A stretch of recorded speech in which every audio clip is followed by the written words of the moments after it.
After giving up a 20 puntos na lead sa mga defending champs noong Martes, ang Los Angeles Lakers ay did not position themselves upang makagawa ng upset sa unang round. Gayunpaman, hindi nito napigilan ang veteran guard na si D'Angelo Russell na gumawa ng matapang na pangako sa Lakers Nation on his Discord.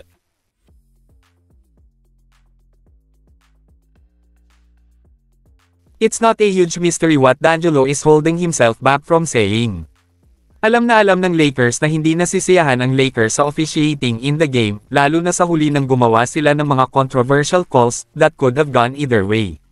Si LeBron James ang unang nagpahayag ng kanyang pagkadismaya pagkatapos ng laro at direktang hinamon niya ang mga ref pagkatapos nilang ibalik ang isang malinaw na foul kay D'Angelo Russell. Ang feeling sa locker room ng Lakers ay ang mga pagkakamali mula sa mga ref ay cost them the game at, quite possibly, sa kanilang season.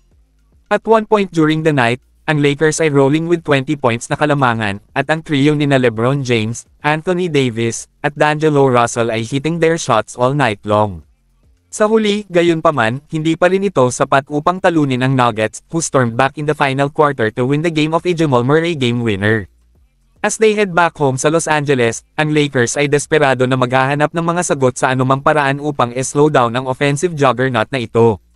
Sa kabila ng hindi natitinag na kumpiyansa ni Russell, ang Lakers ay nahaharap sa hindi kapanipaniwalang posibilidad na te-even push this series past 5 games. It will take nothing short sa isang miracle upang manalo sa susunod na 4 out of 6 against the team.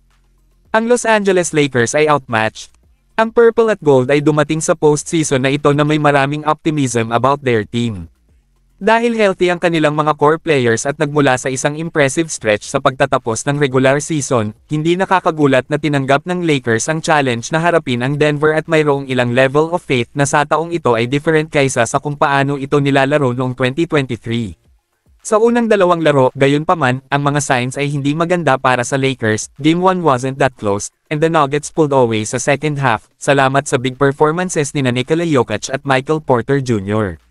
Sa ngayon, it appears na walang nagbago para sa alinmang koponan mula noong nakaraang season, at mukhang ang history ay maaaring mauulit sa rematch na ito sa Western Conference.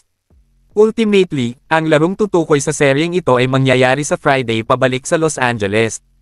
Kung hindi maipanalo ng Lakers ang Game 3, and show some fight at home, haharapin nila ang imposibleng hamon na subukang makabalik mula sa pagkakabagsak sa 3-0. Ipinahiwatig ng head coach na si Darvin Ham pagkatapos ng unang laro na nagagawa pa rin niya ang ilang mga tricks up his sleeve ngunit higit pa rito ang aabutin upang mapanatiling buhay ang season ng Lakers ng much longer. Sa isip ng karamihan sa mga eksperto, tapos na ang seryeng ito at hindi na talaga nagkaroon ng pagkakataon ng Lakers. Ipinahayag ni James Worthy ang kanyang galit sa Lakers matapos nilang ilabas ang 20 puntos na abante sa kanilang pagkatalo sa Game 2 sa Denver Nuggets. Binatikos ni Worthy ang Lakers dahil sa kanilang kawalan ng killer instinct na tinawag silang hindi propesyonal na mga manlalaro ng basketball.